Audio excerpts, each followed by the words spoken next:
Me elame täna ühiskonnas, kus neid, kes on kaotanud oma elu enne sündi, on rohkem kui neid, kes on saanud võimaluse elada. Nii et piltlikult öeldes on meie perekonna või klassipiltidel pooled inimesed puudu.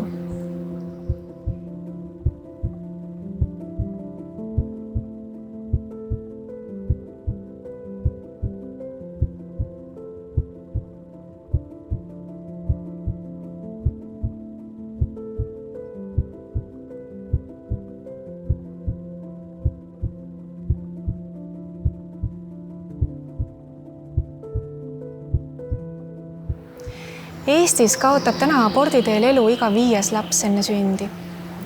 See teeb rohkem kui 3000 last aastas.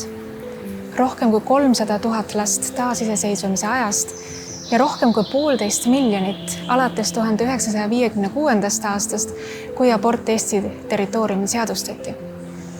Eesti oli siis Nõukogude Liidu koosseisus ning Nõukogude Venemaa oli esimene riik maailmas, kes 1920. aastal abordi seadustas.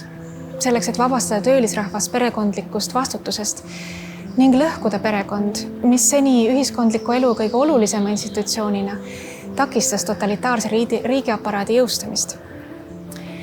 Taasiseseisvumise järel ütlesime küll lahti kommunismist, kuid mitte selle verisest pärandist seadustatud abordist, mis oli 68. aasta seksuaalrevolutsiooni järel ka võimsamate lääneriikide seadustesse jõudnud. Tänaseks on moraalne pimedus maailmas süvenenud selleni, et igal aastal 60 kuni 70 miljoni lapse hävitamist enne sündi ei peeta enamasti enam kõneväärsekski. Ehk räägitakse sellest, et aborte võiks olla vähem. Ent tuleb aru saada lihtsast asjast. Abort on vägivald meist kõige nõrgemate ja kaitsetumate vastu, kes ei saa oma häält kuuldavaks teha. Sel puhul ei saa rääkida mõistlikust määrast. Ei ole olemas head viisi, kuidas laste sünnieelset tapmist korraldada. Sest igal lapsel, sõltumata oma tervislikust seisundist, vanusest või eostumise tingimustest, on õigus elule. Inimõigustest rääkides on muidugi oluline teadvustada endale ka seda, et mitte kõik inimõigused ei ole võrdsed, vaid et nad on hierarhilises suhtes. Ja ühtlasi on siis vaja teadvustada ka seda, et õigus elule on kõige esimene, kõige primaarne inimõigus. Ja see on väga lihtne loogiline järeldus, sest et kui ei ole tagatud inimestele õigust elule, siis pole mõtet üldse rääkidagi sellest, kuidas tagada neile teisi inimõigusi. Sest teiste inimõiguste teostumise eelduseks on see, et inimene saab elada.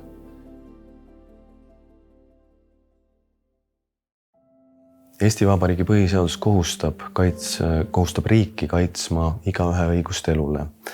Ja see tähendab ka sündimata elu, sest loode on inimelu kandja. Seega põhiseaduse paragrahvis 16 tuleneb kohustus nii riigile kui ka emale kaitsta sündimata elu. Ja sellest tulenevalt omakorda on raseduse katkestamine vastuolus põhiseaduses sätestatud igaühe õigusega elule. Nüüd põhiseadus ütleb ka seda, et kelleltki ei tohi meelevaldselt elu võtta ja sellest valitsev tõlgendus juriidikas tuletab selle, et teatud juhtudel on õiguspärane elu võtmine. Ja raseduse katkestamise kontekstis peetakse selleks teiseks hüveks siis naise enesemääramise õigust. Ja siin me jõuamegi probleemi tuumani, et millist tähendust või kaalu, kas me tunnustame sündimata lapse eluõigust samaväärsena sündinud lapse eluõigusega ühest küljest ja teisest küljest, millist kaalu me omistame sellele suhtes naise enesemääramise õigusega. Täna Eesti Vabariik ja kahjuks ka paljud teised riigid ei omista sellele kaugeltki samaväärset tähendust. Ja kahjuks Euroopa Parlament ja inimõiguste kohus enamasti üldse ei näegi naise enesemääramise õiguse kõrval sündimata lapse eluõigust. Vastupidi, selles naise enesemääramise õiguses tappa oma sündimata laps nähakse inimõigust või põhiõigust, mis on muidugi täiesti loomu ja mõistuse vastane, sõna otseses mõttes kuritegelik.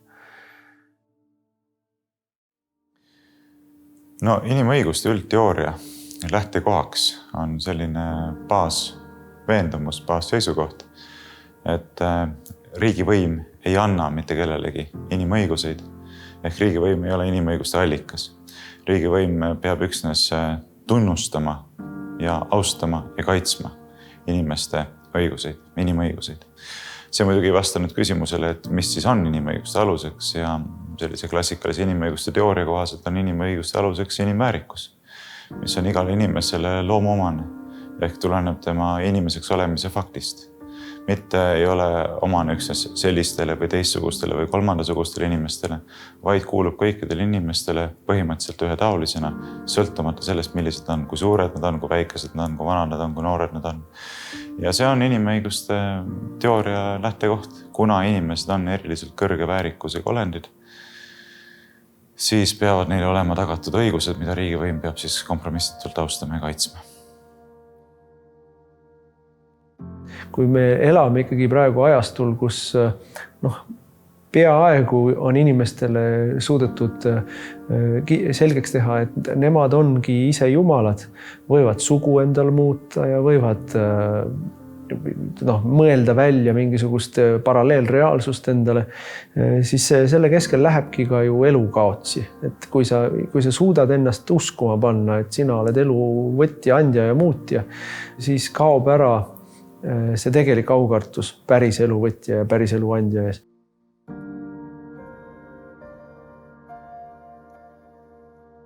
Ma arvan, et ultimatiivselt käib selle arusaamise kadumine käsikäes arusaamise kadumisega Jumalast ja Jumala loomiskorrast. Ehk et kui kaob arusaamine sellest, et inimene on Jumala poolt tema enese näo järele loodud olend, siis on täiesti põhjendatud küsida, aga miks peaks inimesel olema siis mingi eriliselt kõrge väärikus? Miks me peaksime käsitlema inimest millegi enama nagu teised loomad, kes inimene oma keha poolest ja on, eks? Et kui inimesel ei ole surematut hinge, kui inimene ei ole selles mõttes vaimne olend, ratsionaalse hingega olend, siis on see täiesti põhjendatud küsimus. Ja ma arvan, et see on see, mida me näeme viimastel aastakümnetel ja viimasel poole sajandil. Et arusaamine, kadumine Euroopa kristlikus kultuuriruumis Jumalast ja Jumala loomiskorrast on toonud kaasa totaalse arusaamise, mitte ainult nihkesse minemise, vaid pea peale pöördumise ka seonduvalt sellega, mida kujutavad endast siis inimõigused.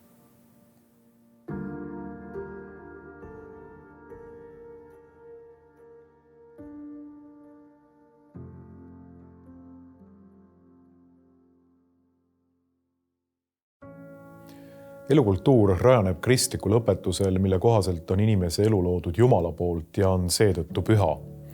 Tõsi, elukultuuri aluseks on ka loomuseaduslik tõde, et iga süütu inimese elu on puutumatu, ent see on üks neid põhimõtteid, mis on eel- ja mittekristlikes ühiskondades eriliselt haavatav, nagu me ajaloost teame.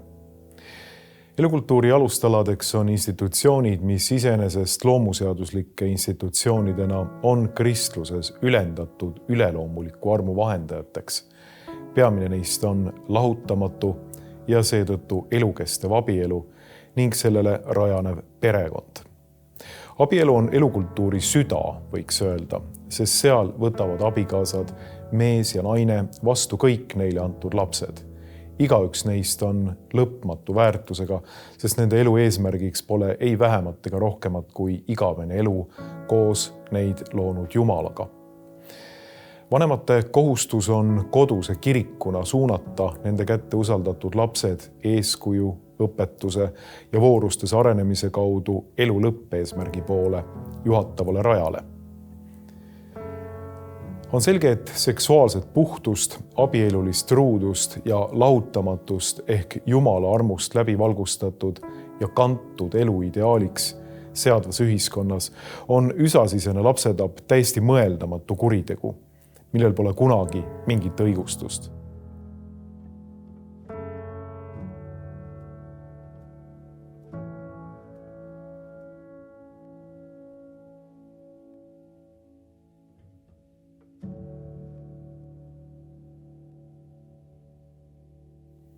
Miks elukultuuri aluseid tänapäeval rünnatakse? Ütleksin, et elukultuuri lõhkumise juurpõhjused asetsevad sealsamas, kus kristlikku ühiskonda lammutava revolutsioonilise protsessi algpõhjused. SAPTK tegevuse aluseks oleva mõtleja Plinio Correa de Oliveira teoses Revolutsioon ja vasturevolutsioon toob autor välja 2 teineteist täiendavat põhjust.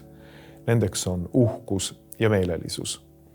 Uhkuse pahe läbi hülgab inimene jumaliku seaduse, mis paradoksaalselt tõstis teda ennast palju kõrgemaks kui need režiimid, mis on tõstnud ja tõusnud Jumala hülgamisest, alandades inimese reeglina totalitaristliku riigi mutrikeseks. Meelelisus päästab aga uhkuses tiivustatuna valla kontrollimata ihad. Tulemuseks on laps, üks inimolend, kellel pole absoluutset väärtust ja keda võib emaüsas tappa, ning ühiskond, mis tallab teadlikult nende laste ehk kõige nõrgemate eluõigusel.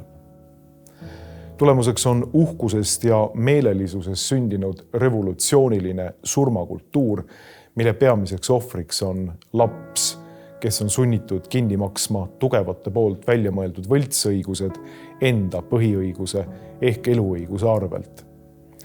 Tasub meeles pidada, et surmakultuur toob loogilise tagajärjena kaasa totalitaristliku diktatuuri.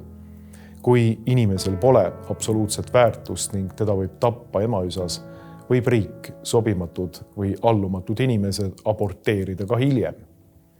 Esimene riik, kus üsasisene lapsetapp legaliseeriti, oli teadupärast miljoneid inimesi poliitiliste repressioonide käigus julmalt tapnud Nõukogude Liit.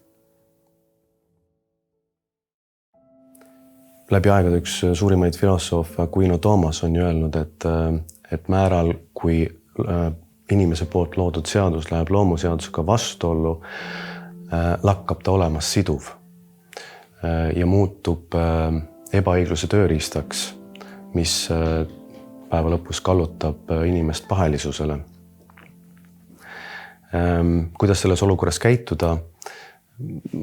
Ma arvan, et ainuõige igal kodanikul, aga eriti suur vastutus on muidugi õigusloome loojatel ja õiguse mõistjatel kohtunike näol jääda truuks oma südametunnistusele, sest loomuseadus on päeva lõpus iga inimese südametunnistuse peale kirjutatud ja sellest tuleks lähtuda ka olukorras, kui see on raske, vastuoluline ühiskondlikult või toob mingeid kannatusi.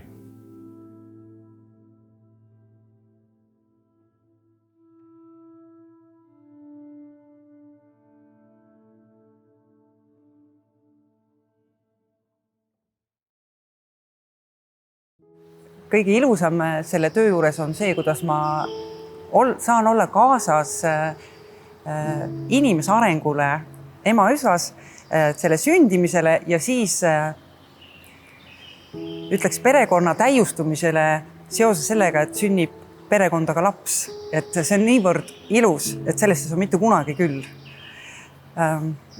Et 21 päevasel embrüol hakkab juba süda lööma, et süda ei ole küll välja kujunud, aga ta juba tuksub seal. Ajurakud arenevad tohutu kiiruse 8. rasedus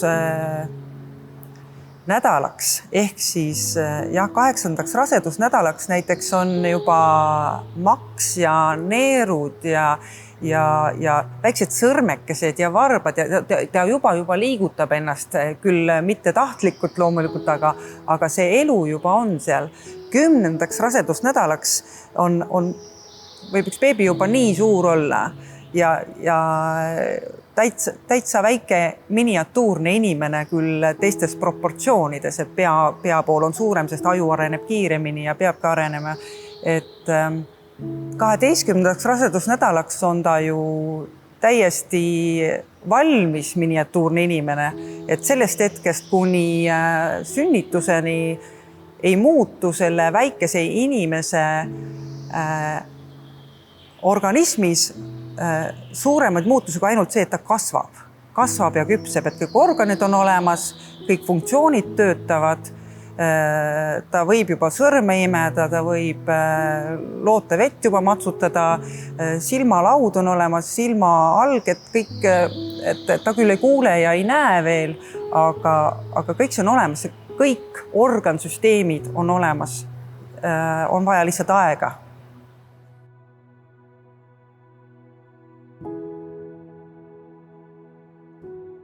kui ma mõtlen sellele väikesele rakule, kes seal oli, see üherakuline, see kogu see power ja info on seal sees. Ja kui ma siis ämmaemandana töötasin ja esimese kordi seda vastsündinud beebit käes hoidsin, siis võttis ikka jalad nõrgaks küll. See oli niivõrd ilus, siis mul tuli jälle meelde, et jah, see sama inimene siin, kes mu kätel praegult on, värskelt sündinud, ta on nii täiuslik, ta on nii ilus. Ta teeb silmad lahti, ta vaatab sul oma tarkade silmadega otsa. Tal on refleksid, mis hoiavad teda elus. Et see beebi siin ei ole minu silmis väärtuslikum kui see üherakuline inimene siin. Et see on niivõrd ilus.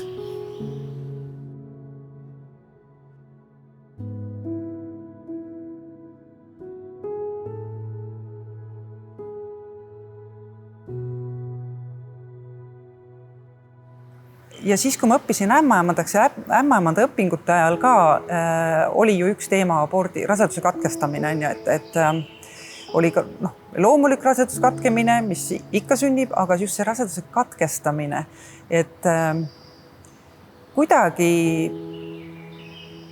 seda võeti programmis väga loomulikult, et normaalne. Ja minu sees kohe oli konflikt selle koha pealt. Et oot, aga kuidas see võimalik, kuidas me saame seda loomulikult ja normaalseks pidada, et isegi meditsiini tohiks seda teha, et kas me ei võiks naistele nagu rääkida sellest, et kuule, 9. rasedusnädalal juba beebi teeb seda, teist ja kolmandat, et tal süda juba lööb juba mitu nädalat ja ta liigutab sõrmi ja käsi ja tema maks on juba olemas ja neerud on olemas ja et miks me seda ei räägi? Aga me rõhutame seda, et kuni 11+6 rasedusnädalane, 11 nädalat plus 6 päeva on naisel õigus rasedus katkestada. Et see konflikt tekkis mul siis sees ja see konflikt on ikka minu sees. Mõistes, kui palju naisi tegelikult teevadki aborti. Muidugi on kerge mõista erinevaid asjaolusid, mis tõukavad inimesi selle meeleheitliku otsuseni lasta hävitada omaenese laps. Ühelt poolt on tegemist massilise teadmatusega inimese sünnieelse elu reaalsuse kohta. Seda peame tingimata püüdma parandada. Teisalt on aga meie ühiskondlikus arusaamas üha enam seksuaalsuhted lahutatud lastest, nende suhete loomulikust viljast. Ja selline mõtteviis, mis lubab piiramatuid seksuaalsuhteid ilma igasuguse valmiduseta pühenduda abielule, luua perekond ning võtta selles armastusega vastu lapsi, see mõtteviis iseenesest soodustab vastutustundetuid seksuaalsuhteid ning eeldab abordi kättesaadavust. Tänapäeval meie Eestis tehakse ja üldse maailmas aborte on 2 liiki. Tegelikult on lausa 3 liiki. Aga neid, mis kuni 12. rasedusnädalani saab teha, seaduse järgi on lubatud 11+6 päeva, 11 nädalat plus 6 päeva, et on medikamentoosne ehk lihtkeeles tabletiabort ja teine on siis kirurgiline ehk siis see, kui laine pannakse narkoosi ja siis puhastatakse emakas ära. Et viimasel ajal on palju rohkem muidugi tabletiaborti ja kui lugeda infot tabletiabortide kohta, siis seal on see, et seda peetakse 95% tõhusaks. See tähendab, et risk on, et aborti toimu. Seda peetakse privaatseks, et ei pea olema haiglas. Sulle piisab sellest, et arst sinuga suhtleb, annab juhendid, sa saad selle ära teha, see sama inimene. Ja mis huvitav väljend, peetakse loomulikuks. Et see on ka asi, mis minu jaoks on täiesti hämmingus, et kuidas saab ühte aborti loomulikuks pidada. Ja ohutuks. Me ju teame tegelikult meditsiinipersonal, naiste arstid, ämmaemandad, et ükski abort ei ole ohutu tegelikult. Et on riskid, olgu see kas või tabletiabort. Abort on kõige tõsisem naiste ja laste vastase vägivalla vorm. Ma arvan, et pikemas perspektiivis ei ole abort kunagi naise huvides.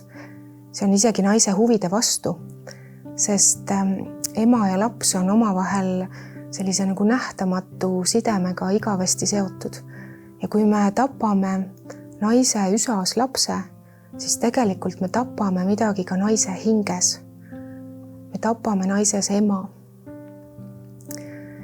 Ja muidugi on neid tagajärgi, mis abort kaasa toob, ka uuritud. Näiteks Soomes, Taanis ja mujal on erinevad uuringud välja toonud, et abordil on tõsised tagajärjed nii naise vaimsele tervisele kui ka füüsilisele tervisele. Näiteks tuuakse välja, et 10 aasta jooksul on aborti teinud naiste äkksurma võimalus kordades suurem kui naistel, kes on loomulikult sünnitanud või kes ei ole aborti teinud. 10 aastat siis pärast aborti. Samuti on 6 korda kõrgem enesetappude määr. Naisi ohustab rohkem depressioon, masendus, võivad olla seletamatud ärevushäired, kurbus, võivad esineda õudusunenäod või tulla ka sellised nagu mälupildid või nii, et see ei ole ilma tagajärgedeta.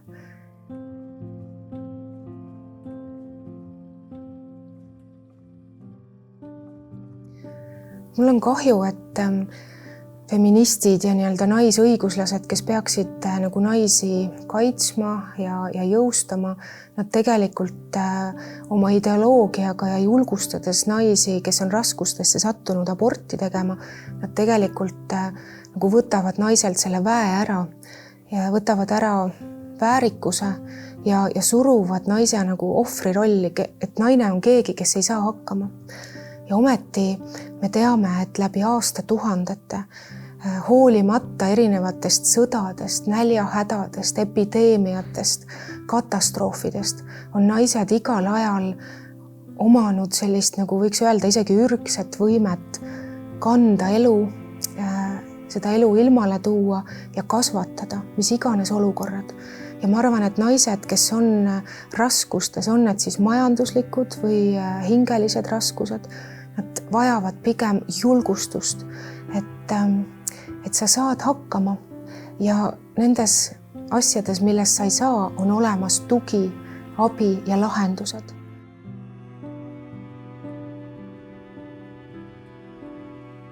Ma arvan, et iga rase naine ja iga lastega ema peaks olema meie ühiskonnas veelgi rohkem väärtustatud. See ei ole täna nii. Ja on väga kahju, et ka poliitilisel tasandil ja võib-olla jällegi naisõiguslased näevad, et lapsed on nagu naise eneseteostuse, arengul ees. Kuigi tegelikult, kui me mõtleme, siis nii-öelda laste saamine ja kasvatamine, see enese ohverdamine, mida see protsess nõuab, läbi raskuste on tegelikult kiireim viis enese arenguni inimesena. Ja eneseteostus, no mis karjäär või milline amet võib kaaluda üle selle, et keegi on saanud võimaluse anda kellelegi elu. Et sellest kõrgemat nagu saavutust ei ole tegelikult olemas, kui me mõtleme pikas perspektiivis.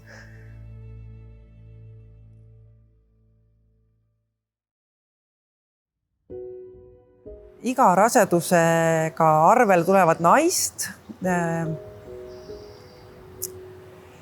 Temasse suhtutakse väga positiivselt, et ei ole vaja sõnu, aga piisab kehakeelest, piisab hääletoonist, et rasedusega arvel vaatame siis ultralis, näed, ja näidatakse ultralis, siin ta ongi pisikene süda lööb, siin näed sa koormas, sinu beebi, ütleldakse. Ja naine on hästi härdas. Ja kui tal lapse isaga kaasas on, ja siis see on nii imearmas, sinu beebi, 8-nädalane, 9-nädalane, nii. Kõik on väga ilus. 15 minuti pärast tuleb järgmine naine kabinetti, istub selle sama tooli peale. Ta on ka rase. Aga ta on teadlik oma õigustest. Ta on ka teadlik, et ta mingil põhjusel ei taha, ei saa seda last sünnitada ja ta tuleb selle sooviga, et ta tahab teha aborti. siis otse kui tume vari laskuks sinna kabinetti. See arst ei ütle küll midagi halba, ta ei tee seda naist maha, ta ei ütle talle, mis sa tulid aborti tegema, aga hääletoon, kehakeel ja terminid muutuvad. Ta peab selle raseduse tuvastama, ta teeb jälle ultraheli. Siis ta ei ütle mitte sinu beebi, vaid ta ütleb, et jaa, on küll rasedus, lootemuna on seal. Nii palju nädalaid, siis tehakse teatavad vastavad analüüsid, pannakse aeg siis raseduse katkestamiseks ja kui rasedus on katkestatud, siis antakse, naine kontrollitakse uuesti ultraheliga üle, et saada kinnitust sellele ja tihti kasutatakse terminit raseduskude. Ei öelda, me saime sinu beebi, sinu emakast ilusti kätte, vaid öeldakse, raseduskude sai eemaldatud. Et seesama 9-nädalane inimene, kes ühe naise kõhus, kes tahab last sünnitada, on armas beebi, sinu pisike. Teise naise kõhus on ta raseduskude, lootemuna, embrüo. Et need terminid panevad mõtlema, et kuidas me siis tegelikult näeme seda sündimata last. Me näeme vastavalt sellele, mis rolli me mängime. Kas ma mängin seda inimest, kes toetab naisel läbi minna rasedusest, kanda ilmale laps, tunda tema kaasarõõmu või see roll, et ta peab osutama teenust, sest naine soovib, naisel on õigus rasedus katkestada ja siis on teised terminid. Aga tegelikult käib ju jutt sellest ühest samast väikesest inimesest. Lihtsalt eesmärk on teine. Ja see on väga kurb. Abort on kahjuks täna Eestis kõige odavam ja kõige kiirem ja kõige mugavam viis probleem kõrvaldada. Ja kuigi probleem ei ole laps, siis võib-olla siis kõrvaldatakse see probleemi tagajärg ehk laps. Aga naisele jäävad kõik need samad probleemid ju tegelikult alles. Kui tal ennem ei olnud majanduslikku toimetulekut, siis tal ei ole ka pärast aborti seda. Kui ta oli vägivaldses suhtes ja ta teeb aborti, siis ta on seal suhtes edasi. Kuigi võib-olla see laps oleks andnud talle jõudu, et vaat nüüd ma enese eest ei seisa, aga vaat oma lapse nimel ma astun sellest suhtest välja, et kaitsta oma peagi sündivat last. Et naise jaoks ei muutu midagi paremaks, kui ta teeb aborti.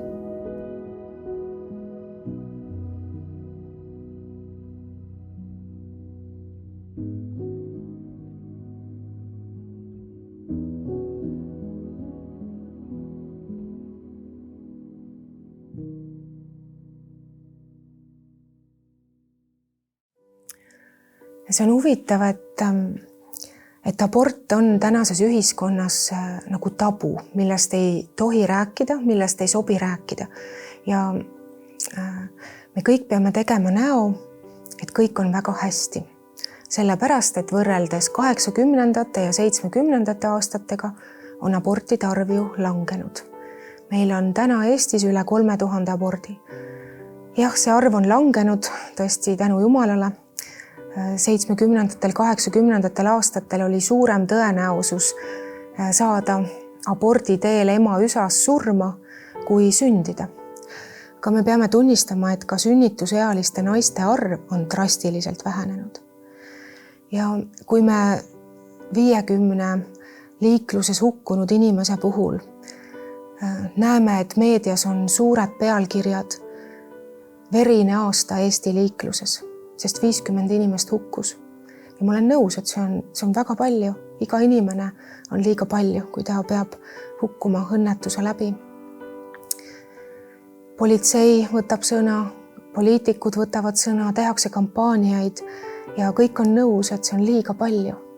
Ja seal samas, kui meil on üle 3000 süütu lapse, kes on pidanud oma elu jätma sest nende emad ei ole näinud muid võimalusi oma probleeme lahendada, siis me ütleme, et see on okei, see arv on väike. Kui see ei ole silmakirjalikkus, siis mis see on?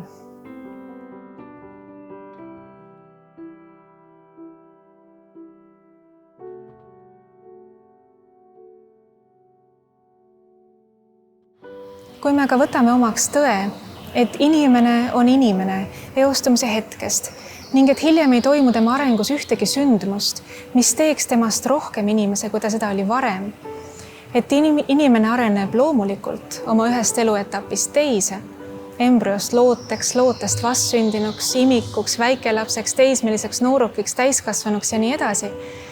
Kui me võtame selle omaks ning ka selle, et süütut inimest ei tohi tappa, siis tuleb aborti lubavalt kursilt teha kannapööre elu pooldavas suunas. Siis peame tõdema, et laps on enne sündi sama inimene, kes ta on pärast sündi. Ja siis tuleb hakata ka keerulistes olukordades otsima reaalseid lahendusi. Näiteks kui laps on väga haige või tema eostumine on toimunud vägivaldsel teel. Sest siis me näeme, et me ei saa selle eest karistada süütut last, vaid peame püüdma toetada tema perekonda.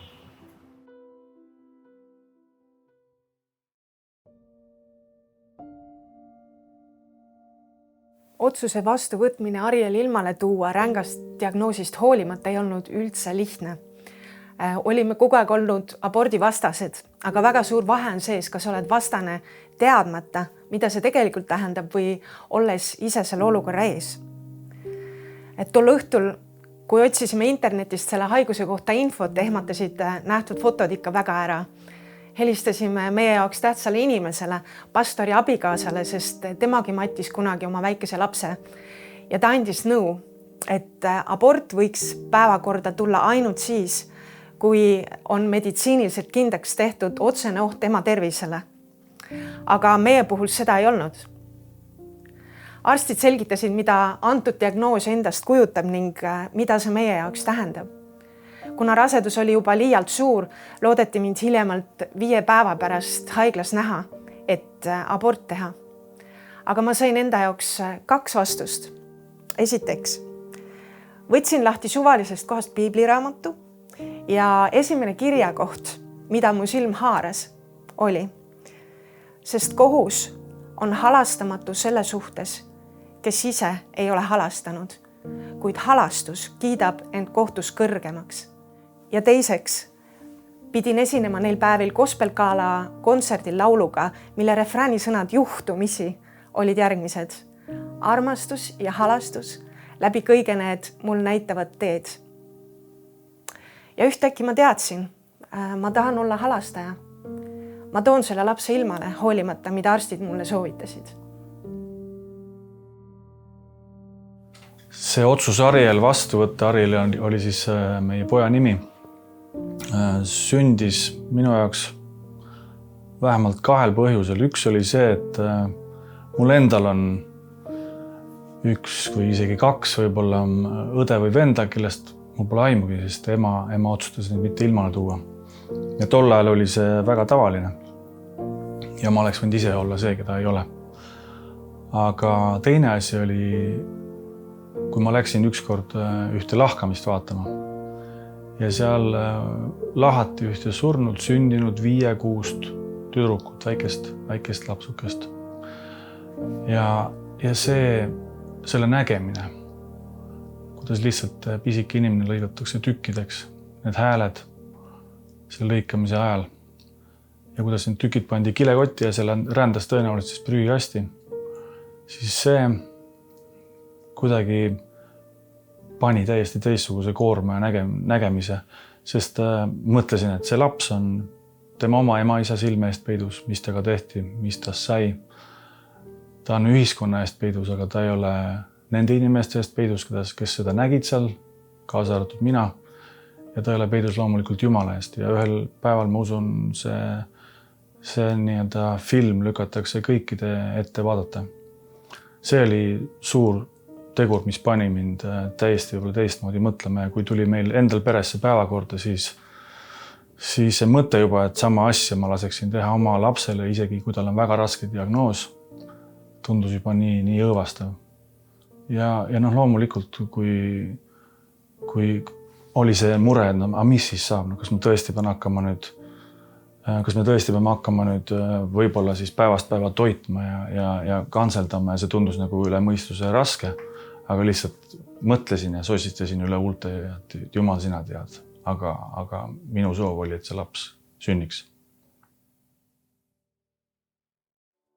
Aga kui sa oled silmitsi sarnase olukorraga ja ainukeseks heaks lahenduseks soovitatakse teha abort, siis olen enda jaoks mõelnud, miks sellised olukord meile üldse tulevad ja saanud vastuse, et äkki see on minu enda pärast, et mind muuta alandlikumaks, kaastundlikumaks, tähelepanelikumaks.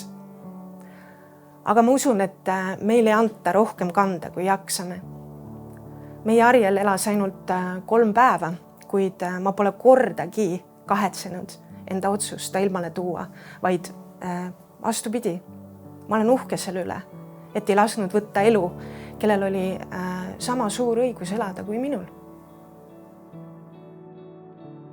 Arstid on küll autoriteedid, aga nad on inimesed ja inimesed ajavad vahel ikka väga rumalat juttu. Meid kutsuti samamoodi välja ja vaadati küll lolle, et noh, kuidas ta aru ei saa, kuidas te ei võta mõistust pähe, kas keegi teid kuidagi ära rääkinud. Me olime rõõmsad ja rahulikud, et ei, me täie teadvuse juures teeme selle otsuse, et me soovime seda last. Isegi kui see toob meile endale ka vaeva ja kannatust, aga igal juhul me ei taha seda kannatust, mis oleks siis, kui me ei laseks tal ilmale tulla. Ja ma mõtlen, praegu meil on kodus siin 6 last, 4 sündis pärast teda.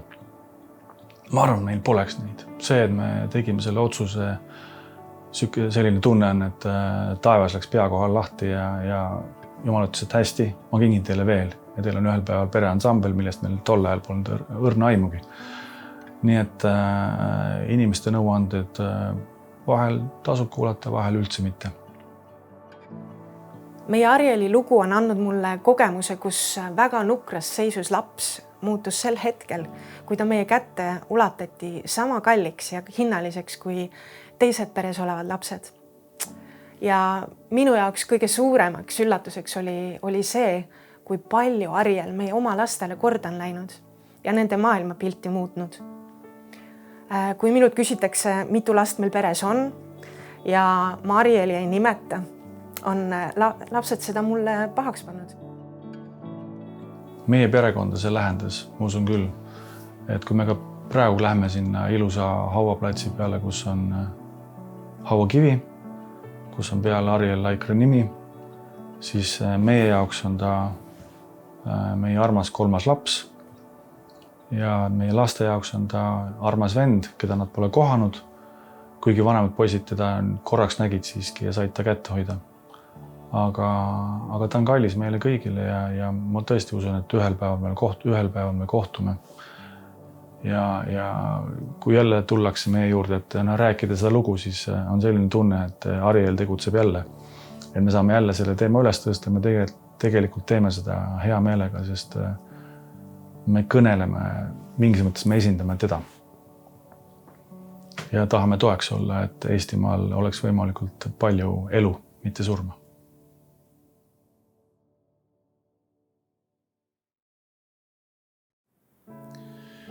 No tegelikult on need printsiibid, mida peaks austama selleks, et meil oleks inimväärikust, inimelu austav tsivilisatsioon ja sätestatud ka meie põhiseaduses. Et mingisugust jalgratast ei ole selles mõttes tarvis leiutada. Põhiseadus ütleb väga selgelt paragrahvis 16, et igahel on õigus elule ja ütleb paragrahvis 12, et kõik on seaduse ees võrdsed. Tegelikult nendest 2 printsiibist peaks piisama. Igal inimesel on õigus elule. Ehk kõik, kes on inimesed, nendel on õigus elule.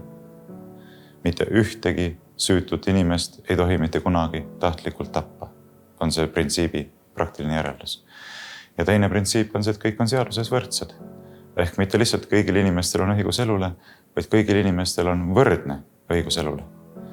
Ja ma ei tea, minule juristina tundub, et nendest 2 printsiibist tulenevalt on juba võimatu mingisugust muud järeldust tuletada kui see, et kui me nendime, et veel sündimata laste näol on tegemist inimestega, siis me ei tohi aktsepteerida ega sallida, rääkimata toetamisest nende tahtlikku tapmist. Aga noh, kuidas selleni jõuda? See on muidugi suur ja keeruline küsimus. See nõuab hiiglaslikku kultuurilist transformatsiooni. See nõuab teatavas mõttes ühiskonna moraalset uuesti sündi. Ja kindlasti nõuab see ka seda, et me tunnistaksime, et me oleme pikka aega käinud väga valet teed, teinud hiiglaslikke vigu ja et me kahetseksime ja parandaksime meelt. Et ilma selleta nii üksikisiku tasandil kui ka ühiskonna tasandil pole ju mingisugune põhimõtteline moraalne paranemine, tervenemine mõeldav.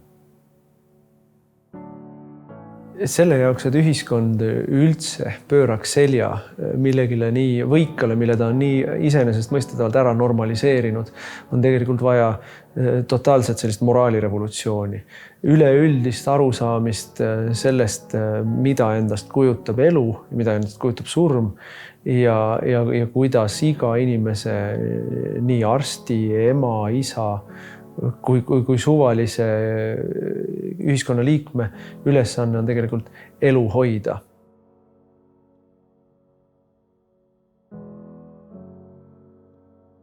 Ma arvan, kõige olulisem, kust alustada, on edendada ühiskondlikku arusaamist, et sündimata laps on elukandja, kellel on samaväärne põhiseaduslik õigus elule kui sündinud lastel. Ja teiseks on oluline kindlasti tõsta au sisse terve pere loomise ja abielu sõlmimise olulisust, sest palju parem on lapsi saada ja üles kasvatada, kui meil on tugev perekonnakultuur, mis seda toetab. Ja kolmandaks on loomulikult vaja tõsta rasedate naiste sisulise ja praktilise nõustamise ja toetamise osakaalu. Eesmärgiga aidata neil teha vastutustundlik otsus lapse saamise osas. Aidata neil mõista, et laps on suur kingitus ja õnnistus, mitte suur koorem ja karistus, kellest on vaja vabaneda.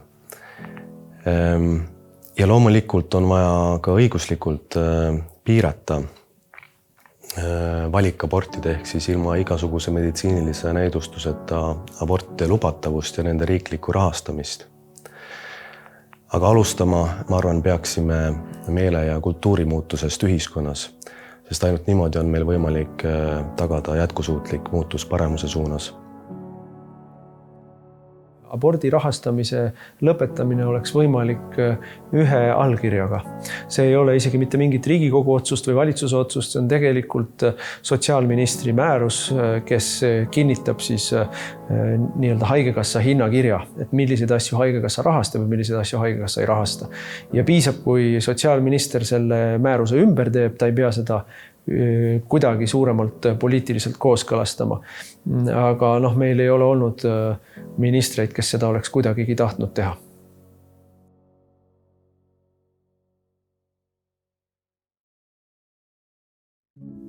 Aga näiliselt kaotatud lahinguid on siiski võimalik tagasi võita, nagu väga ilmekalt näitab viimaste aastate õiguspraktika Ameerika Ühendriikides. Aastast 2011 on osariikide tasemel võetud vastu ligikaudu 500 aborti piiravat seadust Ameerika Ühendriikides. Ja muidugi eriti märgiline on eelmise aasta ülemkohtu lahend Dobbs versus Jackson, kus kohus tühistas ligi 50 aastat kehtinud föderaalse abordiõiguse ja ütles, et Ameerika Ühendriikide põhiseadusest mingit abordiõigust ei tulene. Ja tegemist on loomulikult hästi olulise lahendiga eeskätt Ameerika Ühendriikides, aga see mõju on palju laiem, arvestades Ameerika Ühendriikide mõju maailmas. Ja see aitas tegelikult ülemaailmselt väga hästi tuua ühiskonna teadvusse arusaama, et abordi näol ei ole tegemist mingisuguse inim- või põhiõigusega. Vastupidi, tegemist on inimkonna ajaloo tõenäoliselt ühe mastaapseima inimõiguste rikkumisega. Ja loodetavasti aitab see lahend edendada elukultuuri ka Euroopas ja mujal maailmas. elu austav hoiak on tegelikult iga inimese südamesse kirjutatud. Ükskõik kui maha tallatud see eluvastaste loosungite poolt on. Ja see on ka lootus meeleparanduseks ja pöördumiseks. Elukultuuri taastamine võib toimuda üksnes kristliku tsivilisatsiooni taastamise läbi. Oleme selles täiesti ausad. Eel- ja postkristlik maailm on veenvalt tõestanud, et elukultuuri ilma kristluseta pole võimalik üles ehitada. Ultimatiivselt on see küsimus kirikule ja jumalikule ettehooldusele, ent üks osa vastusest tuleb anda meil endil oma eluga. Me kas oleme võimelised elukultuuri renessansiks või me hukkume. Elu on püha, meist sõltumata. Meie saame ainult seda kas tunnustada või mitte. Ning see omakorda ei määra mitte meie ees oleva elu väärtust, vaid selle, kes me ise inimese ja ühiskonnana oleme.